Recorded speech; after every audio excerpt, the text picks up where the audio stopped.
Hey everyone! Well, we're here, we're back, and today we're doing another anti-MLM video, and for this video we will be talking about MONAT. Before I get started into today's video, it is fairly obvious that I have a new background set up. I got a new desk, I've had a new computer for a little while now, but it's now officially set up on my desk, and I got a ladder, I got lights. I am so unbelievably happy with how it looks. I've always wanted to kind of have a setup like this. I think it is just so much cozier than before. I mean, before was fine, but I think I went a little just more simplistic, rustic, girly maybe.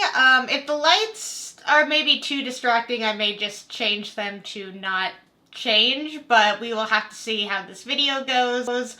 I think it adds a little nice ambiance to the otherwise what can be a frustrating topic to talk about, and that is the topic of MLMs. So like I said at the beginning, we will be talking about MONAT today. MONAT, in case you are unaware, is the hair care, hair rejuvenate, hair transformation, always talking about hair, MLM. And the main person that will be featured in today's video is somebody that I originally saw on TikTok, not even looking up anything MLM related. I was actually looking up something hair related, and she popped up so much talking about her hair transformation and how much, just this one product changed her hair, and how this whole company has changed her life. And it screamed MLM at me, and I was proven right. When I first watched her videos, I was like, wow, her hair is gorgeous. And she is not a rare occasion in the MONAT world of people having very pretty hair, but I feel like of people I feature on my video, when it comes to MONAT, they almost never have their hair looking particularly fabulous. It's usually maybe in a hat, in a ponytail, something like that. And just, you would think that if you are trying to promote hair products, that you would want your hair to always look as good as it can, because remember, they are a product of the product, so they have to constantly be on call, so to speak, of selling the product. But it's not really about the products, it's about the opportunity. And I decided to go to this woman's her TikTok again, and I went to her link tree. Because here's the thing, the few videos I did see of hers, now I have not watched every single TikTok of hers, that would be crazy, but she never talked about what the product was. And that's also another sign when it comes to TikTok, Instagram, Facebook. They're talking up this product, but yet they almost never say what the name of the product is. So that's also kind of a sign when it's an MLM product. They know the stigma behind the name of their company, MLMs in general, and I feel like that should be a red flag, that if you're not comfortable saying the name of the product or saying the name of the company that you work for, are you really that proud of it? So anyways, I went to her TikTok and I went to her link tree, and she does talk about the Rejuvenate oil, which she is going to probably talk about here. It is her claim to fame, so to speak. Like, she claims it has changed her life. And she does talk about the product in her link tree, only after talking about the opportunity. Right before then, about the mentorship and wanting to work for her, do what she does. So again, putting the recruitment aspect ahead of the products. All right, and I think I have said all of the information that I needed to about just MONAT, the video we're about to get into, and my background. So with all of that said, let's get started. Okay, good evening, everyone. We're going to go ahead and get started on today's episode of Inspire Me Wednesdays. We have someone who I'm pretty sure all of you already know, and she has a great success story to share with us, because it hasn't been linear all the way, and she has came out winning on top. Okay, she is currently a market mentor with MONAT, and I'm sure you all know her as the hair care queen, the VIP queen, Miss. Let me go ahead and unmute. Hello. Can you hear me okay? Is it loud? No, you're perfect. Okay, good, good. Thank you so much for joining us tonight. We're so excited to hear from you. I'm so excited that you asked me to, talk. I know. I was like, who can I do, Abby? So we're gonna start with tell us a little bit about your story. We have a lot of new girls here, taking us back to, how and when you started your journey a little bit, where you are now, and then we'll hit you with some great questions we have planned for you. Wait 1 second.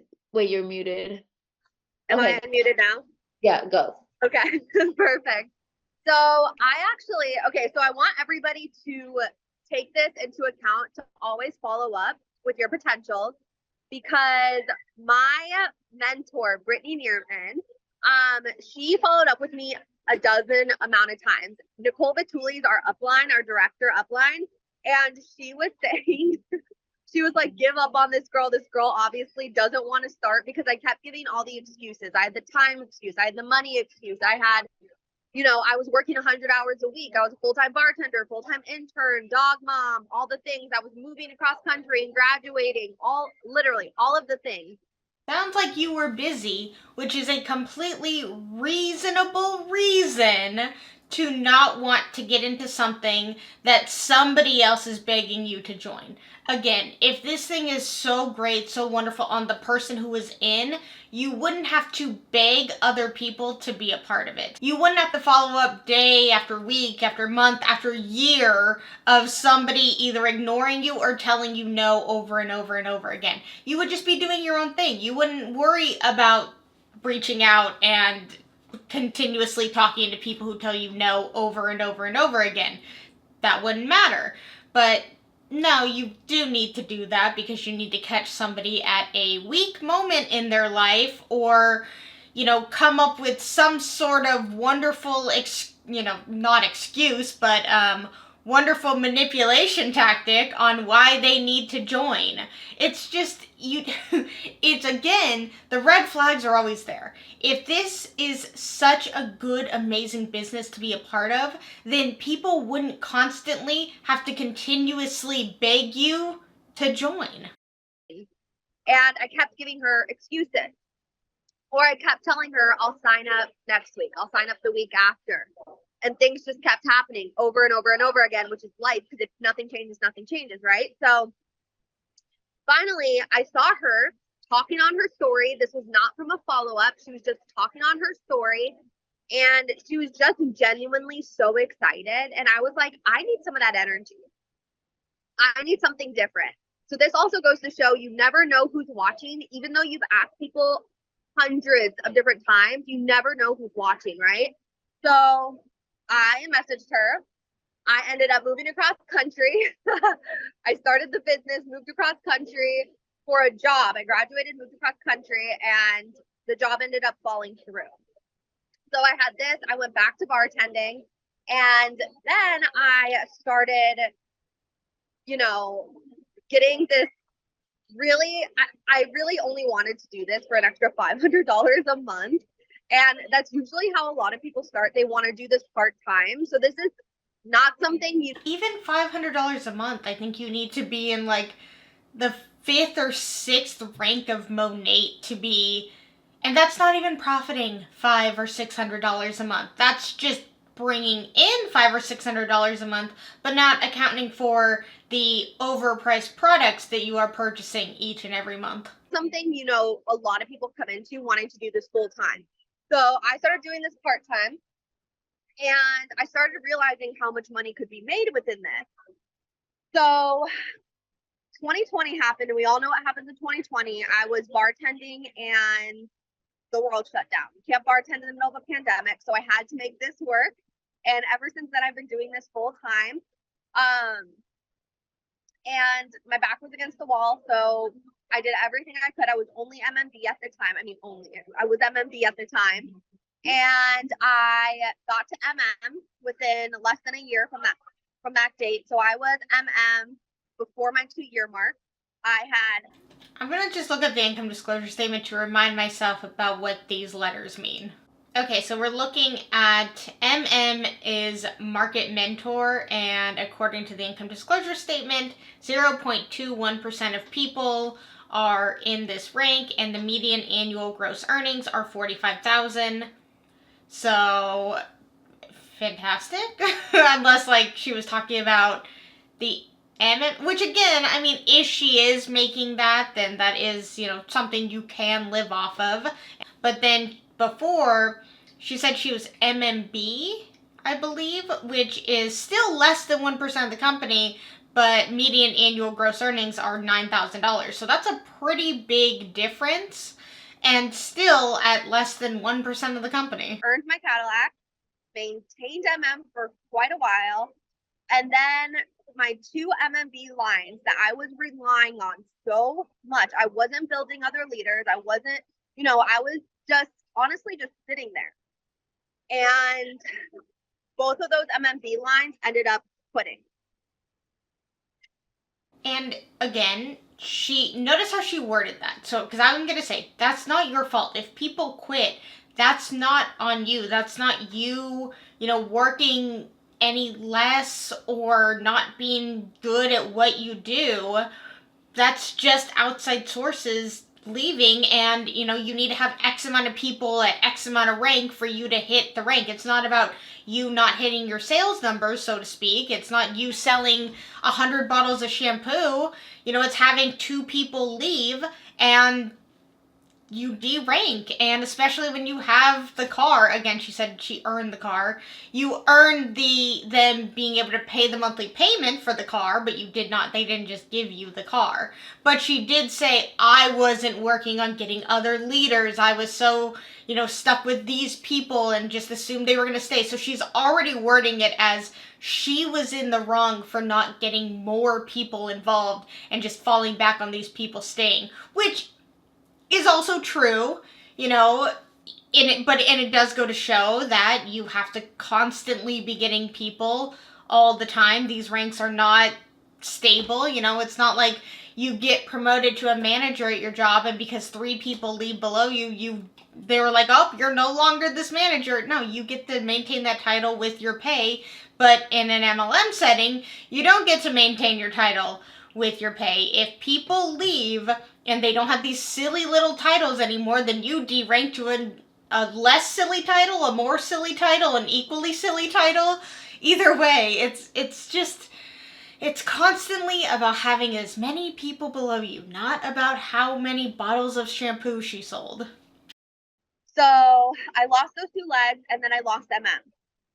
And there went my money, there went my income. So I had to make something work. And I remember actually talking to Stuart. If you don't know who Stuart is, he used to be the president. I miss him so much. He was so amazing.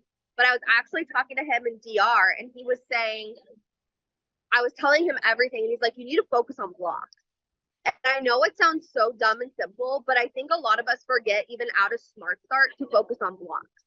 So I started focusing on blocks. I started, really just making sure I was building a block, even though I didn't get a block bonus, So I kept telling myself I sucked at getting VIPs all the time. I literally told myself that, and guess what? I sucked at getting VIPs. So what you tell yourself does matter.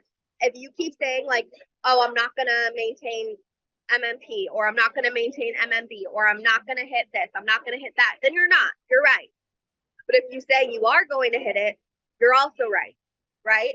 So I was like, all right, I need to change my language. I need to change the way I talk too. So I just started posting VIP content. I stopped posting sale. Buy a hot tool for free. Like, nobody cares if the hot tool's for free. People want to know what the product is going to do for them. They don't care if a hot tool's free. They really want to know, what is it going to do for me, right?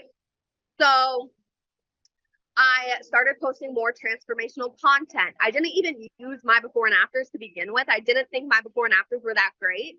I was using other people's before and afters, and I was getting a decent amount of clients. I started getting, I went from enrolling 1 VIP maybe a month to 5, and then 6. That was really good. Like that, I was like, yeah, I'm killing it. And then I got this idea because my best friend, she paints hats. and she was painting hats on TikTok, and she went viral.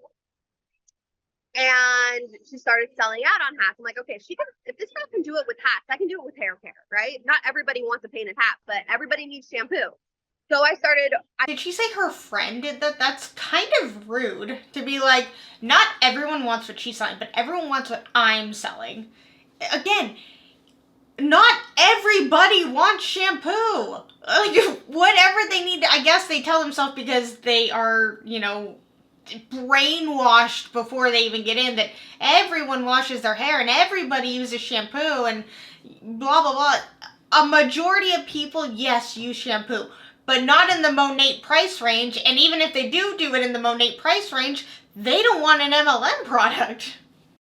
I posted not even a before and after. I posted a tutorial on how to do my curls, and it went viral. And I got like 20 hair quizzes, which was big for me because no one had really filled out my hair consult before then by themselves. So I was like, oh my gosh, I don't even know what to do with myself. I didn't know how to handle myself. I didn't know how to act. So I started just enrolling VIPs. I enrolled 14 in 1 month, and Nicole and Brittany both messaged me. They're like, what are you doing? And I told them I was posting on TikTok. They're like, Abby, TikTok. I'm like, yeah, TikTok. And so Brittany even said this to me. She's like, I honestly thought you just got lucky with one video because it kept happening again and again and again. I kept doing it, even if I didn't get the views, even if I didn't get hair consults. I was like, it worked once. It worked for one person. It could work again. So I kept posting. I kept doing before and afters. I kept just literally throwing things at the wall until it stuck. And yeah, she over exaggerates a lot on TikTok, and like she'll call out people who call her out and say like, your hair is that because of genetics, or you have extensions in, and she'll call those people out and be like, no, look at how my hair looked like before. And she always uses the same before picture. And it's interesting because it's like very MySpace angle, if you guys know what I mean. Like, it's like kind of half her face is cut off and you only see like one half of her hair. And I'm like, why don't we see all of your hair? Like, why don't you do as best you can, like a true before and after? And, I'd love to know if before you start MONAT, if your hair, aren't they supposed to take before and after photos for MONAT? It's interesting that she was using other people's before and afters, because I'm thinking her hair was not really that much of a difference because, again, genetics. And something else that a lot of them maybe don't even realize on their own, but when you go from maybe not taking care of your hair, not really doing anything to it, to really focusing on it, really trying to make it look as good as you can using different products, it's going to look different. It's going to be different. Maybe not because of MONAT, maybe just because you're putting more effort into yourself. And soon enough, I started enrolling 50 to 80 VIPs a month, 100, 200 VIPs a month. Like, my average now is 150 new VIPs a month. I was making more money at MMB than I was at MM to begin with. And for 36 months, wait, not 36, 12, 30 months, so 2.5 years. For 2.5 years, I was trying to re-hit MM for 2.5 years. I actually considered on quitting when I lost MM. I literally was on the phone with Brittany crying. I was like, I don't know if this is for me. And she's like, are you kidding? She's like, Abby, and she reminded me, like, there is always going to be ups and downs in this business. Do not quit on a bad day or a bad month. So I was like, all right. So I stuck in there and I started making a lot more money at MMB than I did at MM. Then I hit AMM. Then I hit MM last month again. And I have learned so many lessons, and I've learned that you cannot blame anybody for your business. You have to take accountability for it. So you can't sit here and be like, nobody's signing up as a VIP or a market partner. Okay, why?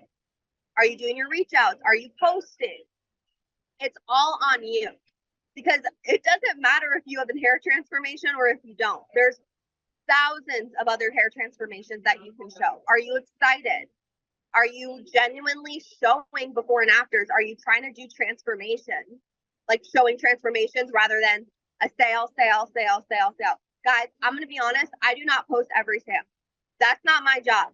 MONAT does that because it's MONAT sale. But I'm not MONAT. I'm Abby. Joe's Joe.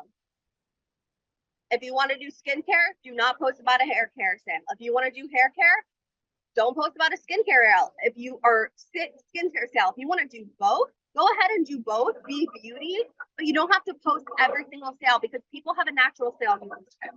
So until they know that you genuinely care, that you are trying to help, they're not going to respond to you. But that's my story. Oh my God, Abby, I'm like typing things as I go, and this is your call and it's about you, but I just want to add because these things need to be emphasized, okay? Yeah. You went from getting 1 VIP to 3 VIPs to 5 VIPs. That's some of us right now, to getting 200 VIPs a month. And Abby's great, but Abby is no different than us. Like this. See, this whole thing is where I mean, I have a whole problem with the whole thing, but again, it's like she's no different than us. Her hair is very pretty. It's very voluminous. It's very full. And so people who have maybe thinner hair, who are, you know, trying to maybe achieve something like her, are going to gravitate towards her because she has the hair that they dream to have, versus somebody who doesn't have as good of genetics as her and they are like, oh, look how full and amazing my hair is. If you don't have what somebody else wants, they're not going to follow you for what you don't have. Even if you claim up and down that you love the products and that it's changed your life and whatnot, if they don't physically see that you have the hair that, let's say, she has, they're not going to follow you. It's not just, oh, anyone can do it. No, it doesn't work like that. If you don't have a bunch of friends, family who are willing to help you in the beginning, that's a huge factor for a lot of people who are successful in MLMs. Where you grow up, like if there's a bunch of other people doing the same MLM as you, it's going to be really difficult. You can't just say, oh, she did it, therefore you can do it. It doesn't work like that. The circumstances surrounding it are entirely different. The way that she speaks, the fact that she's more comfortable getting on social media and doing this stuff. If somebody's not comfortable with social media, they're going to have a much harder time. I think I've told this comparison before, but when I was first getting into reselling, I was watching videos of people going to Goodwill, going to Salvation Army, and they would find these incredible brands. They'd find Lululemon, they'd find Free People, they'd find Anthropology. I'm just throwing things out there. They'd find Coach, they'd find all of these like really good brands, and they'd be like, this sold for $35, this sold for $55. And I'd go to my Goodwill and I'd find Forever 21, Target, Walmart. Maybe on occasion I would find something that was considered higher end, but these people would be finding it all the time. And I started to honestly get down about myself because I was comparing myself too much. Because again, they'd be like, oh, anyone can do this. You just go to the thrift store and you can just find this stuff. Like they would do that same thing of like, if I can do it, you can do it. And as a base level of something of like, can I go to the thrift store and find things and then resell it online? Yes. But can I find the same higher end stuff that they are finding? No, because their circumstances are different without them telling you. So like they may live in a more upscale area than I do, but yet they're not saying that, or even maybe even realizing that that's a factor that they should be saying. They maybe are willing to drive a lot further than I am and go to maybe a more high-end area. They may have friends or family who are willing to give them their more higher-end items and just have them resell it for them. So they were outside factors that I don't have. That person had the luxury of having those things, and it made reselling higher end items better for them. So basically what I did is I took my situation into account and I made my situation work for me, and I stopped watching those videos because again, I was comparing myself and honestly getting upset by it. So I could see if I was in an MLM and I was doing something like this, and I would be like, I'm doing everything she's doing. I'm, doing my reach outs. I'm doing my reels. I'm, constantly reaching out to people. I'm doing hair transformations. I'm doing my 5 random people. Like, I'm doing everything I'm supposed to, but I'm not receiving the same amount of anything back. And again, because she has this beautiful hair, people are going to gravitate to her more than the average person who doesn't have the same sort of hair. So that's also a huge factor that they, of course, are not going to ever tell anybody about, because they want each and every person to think that they can be as successful as her. This is every time I hear you talk, it's a slap in the face for me, because I'm like, if Abby's doing it, why am I not getting 200 VIPs?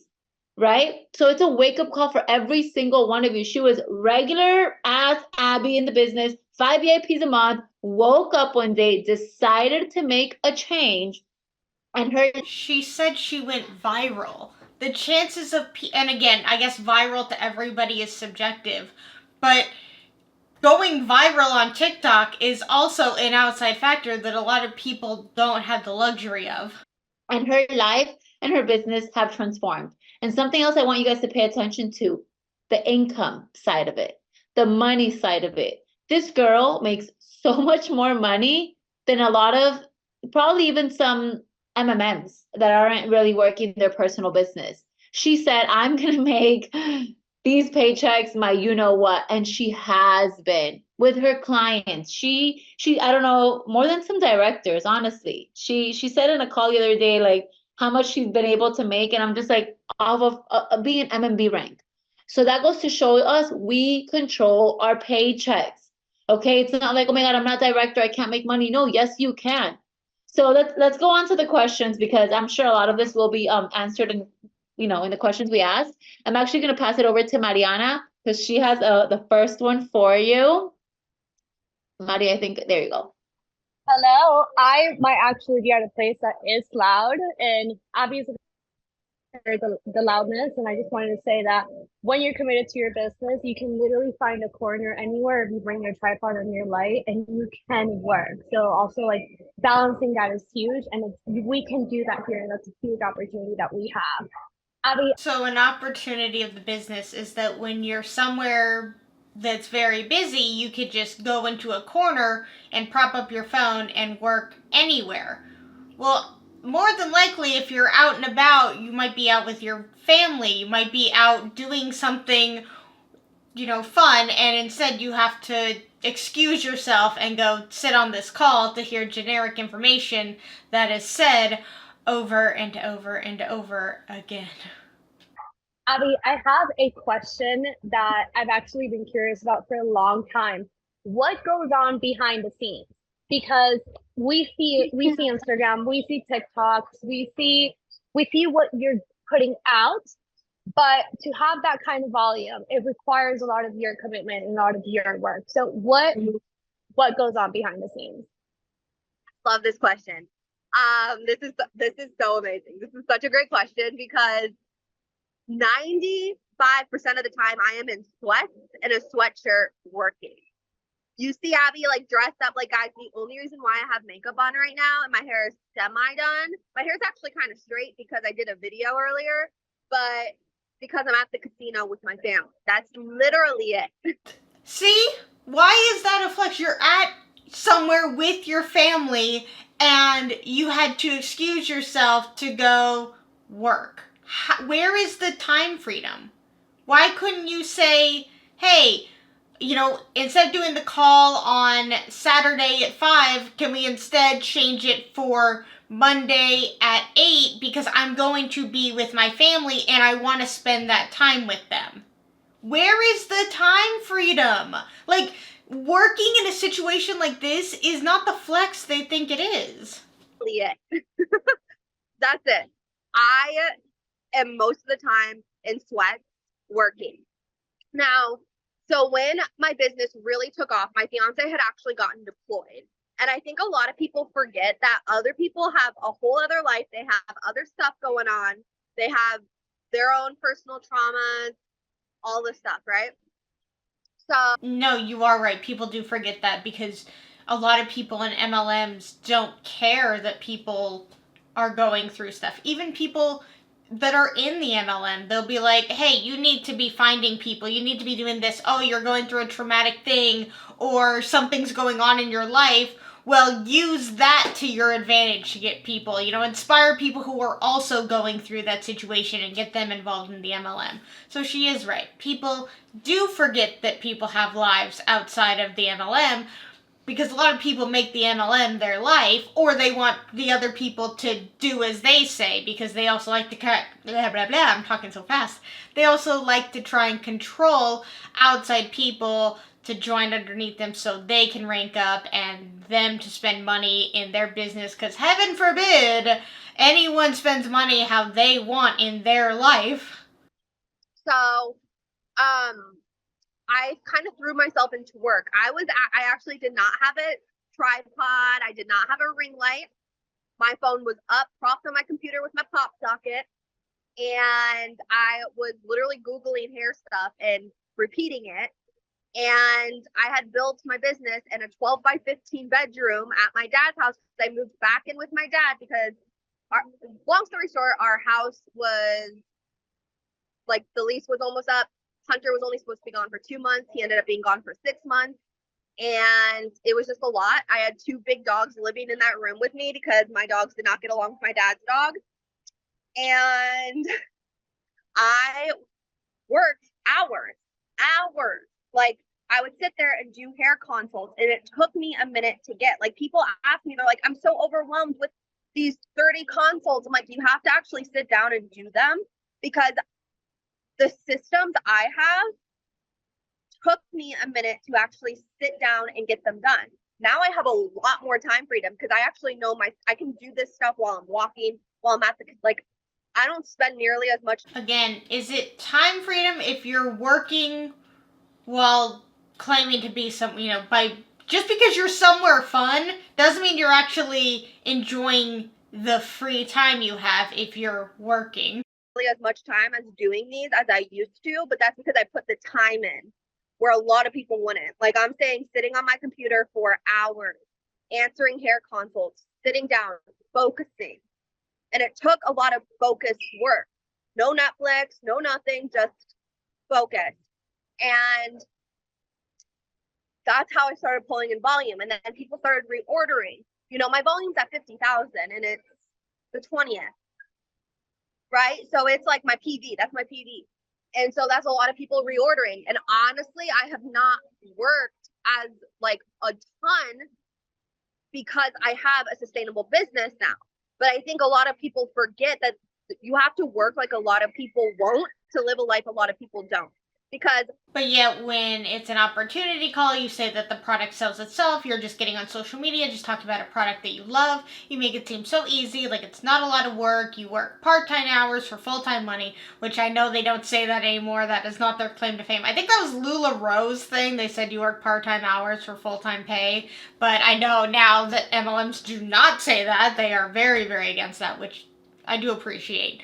But just because they don't say those words doesn't mean that they're not also saying those words. The other words they say kind of also mean that. It's just interesting that once you're in, it's all this hard work, it's constantly working, it's working all the time, working at any time you have a free moment, but yet when it's an opportunity call, it's work whenever you want, in the nooks and crannies of your time, just when you're taking, a bathroom break, you could just, message a person, hee. Yeah, it's a lot more work than that. Because I'm excited to go back to work. I'm excited to go back home and just do some hair consults and just sit down. But something that used to take me 6 hours to do now takes me 1 because I have it down, and it does take practice, right? And people are like, oh, can I see your systems? Can I see this? Can I see that? I'm like, my systems are literally what I say. You go to Google Forms, you reach out to people, and you wait for them to respond. And if they don't respond, you keep moving on, you keep making content. She is right. People want this magic, different thing. They're hoping that the next person that makes it big has something different to say. None of them have anything different to say. It's continuously reach out to people, continuously talk to people, get them to buy and sign up underneath you. That's it. There is nothing else. Nobody new is going to come up and have anything different in an MLM of how they got big. It's getting a bunch of people underneath you, getting a bunch of people to buy. So you get commission. That's it. There's nothing else. And I get that people want to hear something else. They want there to be more than just that, but there isn't. You keep doing the things, and people are like, it's still taking me a long time. And it's like, okay. So the best example is, everybody knows basketball. You know how people can shoot a basket. That doesn't necessarily mean you can shoot a basket too. You have to practice. And people forget that you have to keep practicing. It's not a natural skill most of the time. Does that make sense? I love that. That's a great analogy. You see, get it there. She tied it into a story. Now we're gonna remember the basketball story. Okay. The next question, I have it here written down. Okay. How do you manage your leads that don't sign up so that you can follow up with them? What is your system for someone that fills out a quiz? So basically, I guess you answered that, but yeah, like, what do you do with people that don't sign up? How do you keep track? Do you follow up? Do you not? Do they come back to you? More than likely, she probably doesn't have the need to follow up, but people who are just getting started, people that are not making as much money as her, like, they're going to be told to follow up. And it's like, what's your follow-up system? What do you mean, what is your follow-up system? The follow-up system is, hey, you said no, you ghosted me, or you said not right now. Is now a better time? Do you have more money now? Hey, just following up. That's all that people can say until they maybe get a yes. So I now send an email, like a email saying, hey, I've reached out to you. If you don't reach out to me in 30 days, your hair consult's going to be archived. But that's it. That's it. The goal is to not be if you're so focused on who's not responding, you're never going to get new leads. So I like put people through the funnel real fast. I'm like, you know what? Like, I don't have time to follow up with these people. So I forget who doesn't even respond to me. Okay. It's interesting though, because wasn't it right at the beginning of this, she said to always follow up because you never know who's gonna join. It's just funny for her now to be like, I'm so busy and so popular that I don't even care about people who don't follow up with me. I don't think about that. But yet at the very beginning of this, it's follow up because you never know who's gonna be watching. So again, the constant contradictions in every MLM call, every MLM in general. Okay, so that right now, because you have such volume, were you like that when you were starting out? When you were getting 3 VIPs a month, 5, like if they didn't respond, you kind of just let them be, or were you more into the follow-up? I did about 3 follow-ups. So I did, hey, I just wanted to check in, help you, see like where your head was at. I never texted them about a sale. That's one thing I think a lot of people will do. They'll be like, hey, like, we have this amazing sale where you can get this, like, you can get $60 off, and it's not even addressed to their hair needs, right? If there's a sale that where I recommend them a free hair, like a hair serum, and all of a sudden it's free with the sale, I'll text them being like, hey, I don't know if money was an issue, but right now we are having a sale where your hair serum is free. You can't text every single person that though, because it doesn't relate to them. They just feel like you're trying to make a sale. I mean, no matter what, following up with them, talking to them about products, talking to them about the hair care is trying to make a sale. Just because you're not talking about, I guess, a specific product that you're trying to sell them on, doesn't mean that the entire conversation is not you trying to sell them something. So you have to take care of what people are actually like looking for, and you have to relate the sale back to them, or just follow up with them genuinely. Be like, hey, like, I was just looking at my hair transformation, or like some other girl's transformation, and it just reminded me to message you. I would love to help you with your hair. That's it. Perfect. I don't know why I felt that so funny. I was just looking at myself, and I thought of you buying something. I don't know why I felt that funny. It's like I was looking at my hair transformation and I thought about how you totally need one. Monat is big on the your hair looks like crap, I can fix it. It's the savior, the MLM savior. Like, oh my god, your hair looks so horrible. Let me help you. It's like that's not a good way to go about selling a product. And last question. If I was like your new market partner, think like we all just joined you today. What do you tell us? What is your first assignment for your new girls to do? My first assignment, so I actually have a flow desk, like an onboarding system. And I have them go step by step through that because the videos are short, sweet, to the point. And if they do not complete that, I know where they stand within the business, you know? So I just send them that and they have boards, they have access to a bunch of different things. It's and just, that's their first assignment to do that. And then I don't know why it's not pausing. It's just interesting that, like, again, this is supposedly supposed to be their own business. She says she sends somebody, you know, all the new girls, like an onboarding thing, which again doesn't sound like your own business when you're doing onboarding, and that she right away knows that the kind of business person that they will be. And my guess is that it's not the cookie cutter, you know, person that she needs them to be. It's not the Hunbot that she's trying to produce. It is someone who wants to do it their own way, or maybe they get into this and they're like, oh, this is not what I expected at all. And so they're not doing it either the way that she wants them to. They're not following the systems exactly like she wants. They're not following the systems at all because they want to do it their way. They want to trial and error their way through this. And of course, right away, she's like, oh, they're not doing exactly what I would have done. Therefore, they're not going to be successful, which is in a way probably true, but also an unfair judgment to make. Then schedule a call. And on this call, we talk about, if you guys haven't been on Julie Stevens' call, you talk about your why.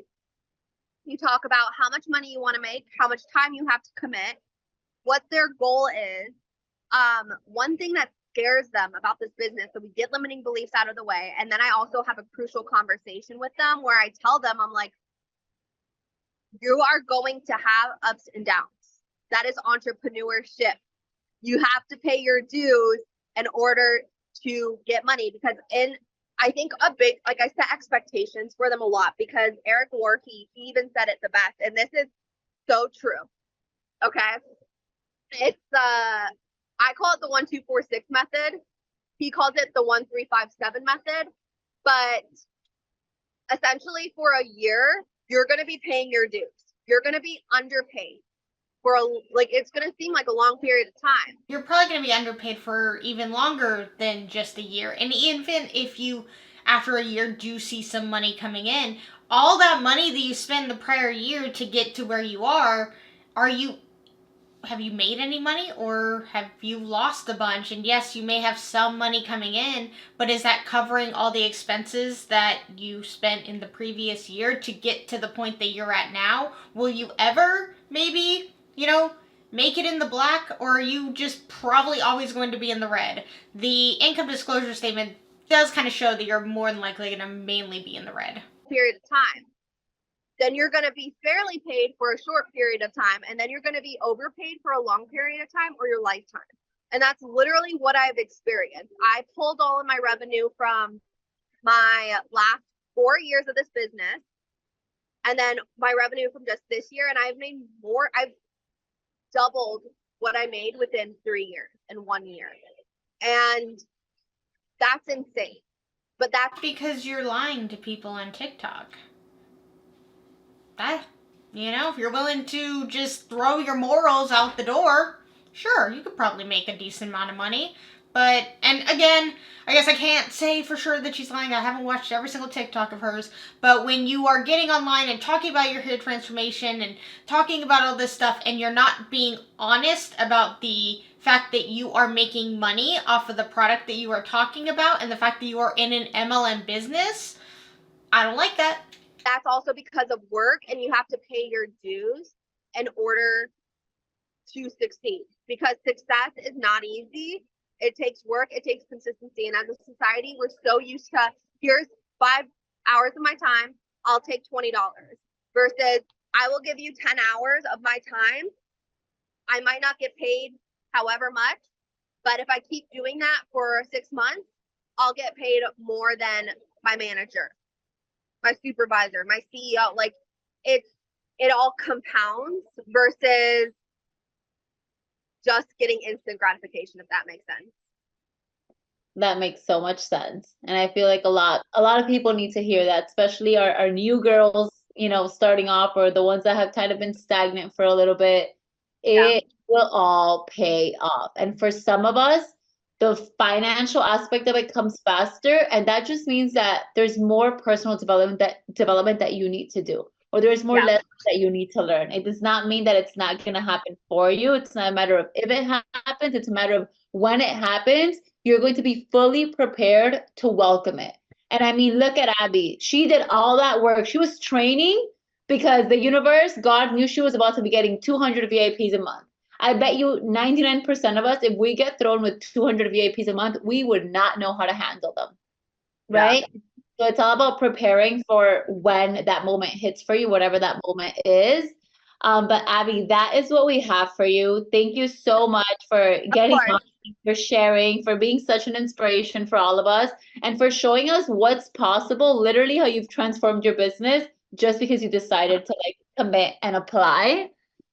So we love you. Thank you so much. Enjoy your family time. Bye, guys. Bye. Have a good night. Bye, MONAT ladies. Okay, so apparently we're just not ever going to talk about certain, features, circumstances that are obviously in her favor. Going viral doesn't happen for everybody, but that plays a huge part in the fact that she is successful, and not every video that goes viral means that people are going to be successful. But again, she was willing to put herself out there on TikTok, which, yes, I know TikTok and MLMs and they're not allowed, but it happens. It's constantly happening. It doesn't matter. TikTok doesn't seem to care. I remember I was so excited when I first saw that TikTok said, as one of their terms of service, like, you cannot promote scams, and MLM was included in that. But I think that's why a lot of these women in MLMs will not mention the product, and they'll just be like, oh, it's in my link tree. It's connected to my link tree. If you're interested, like, do hashtag interested and I'll message you. So they're just getting around it. They're not, they don't care. I mean, if TikTok doesn't care, it sucks. I thought that was at least a step in the right direction, but it's like if you're going to put that out there and then not follow your own rules, it's kind of annoying. TikTok, it's so easy to see that stuff and believe it for what it is at face value without really considering the external factors that are a part of that. And when someone is telling you, you can do this too, and you just have to follow my systems, and you can be as successful as me, and I was basically a nobody that just got online and just talked about hair care and hair transformations. It's not that easy. And if it was that easy, then everybody would be successful doing it. She's not the only person on TikTok who is doing that, but she is definitely one of the most successful on TikTok, again, because of her features. Her hair does look great, and that is extremely helpful. Not everybody who joins MONAT has the kind of hair that she has and is able to say, like, oh, it's all thanks to the Rejuvenate Oil, and then gets hundreds of people to sign up a month. And she doesn't have to do follow-ups, and she doesn't have to do all of the unnecessary spamming of people and constantly begging for people to stay and constantly even just asking strangers. Strangers come to her, and that is not realistic for everybody. It's not typical for everybody, and yet they will make it seem like it is, and everyone is capable of being her, and it's not. She is her, they are not. And it's just very frustrating because that people see this and they're like, oh, if I just get this Rejuvenate Oil, then I too can have hair like her, which is also not the case. So it's just this constant, you can look just like me. No, you can't. You cannot look just like her. Just because you put some oil on your hair and you sign up does not mean that you will make all the money and have all the success that she has. Which, you know, I guess success is relative because she was working while hanging out with her family. So she's also proving that time freedom does not exist. Alright, you guys, I hope you enjoyed this video. If you did, please give it a thumbs up. And if you really, really liked it, please subscribe. Let's talk anything and everything MONAT in the comments below. And until my next video, I will see you guys then. Bye!